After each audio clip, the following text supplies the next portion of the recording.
त्या आदिवासी समाजाला असं डावलून चालणार नाही आहे. कुठेतरी आदिवासी समाजाकडे आजही लक्ष देणं गरजेचं आहे. तुम्ही विदर्भातले भरपूर जिल्ह्यामध्ये बघाल तर आदिवासी लोकांचा अजूनही काहीच विकास झालेला नाही आहे.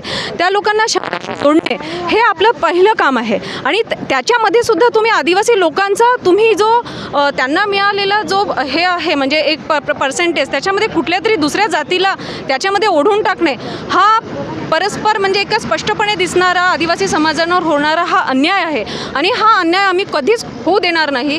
जर आज ही चेतावणी समजा ह्या गव्हर्नमेंटला महाराष्ट्र शासनाला ही एक चेतावणी आहे.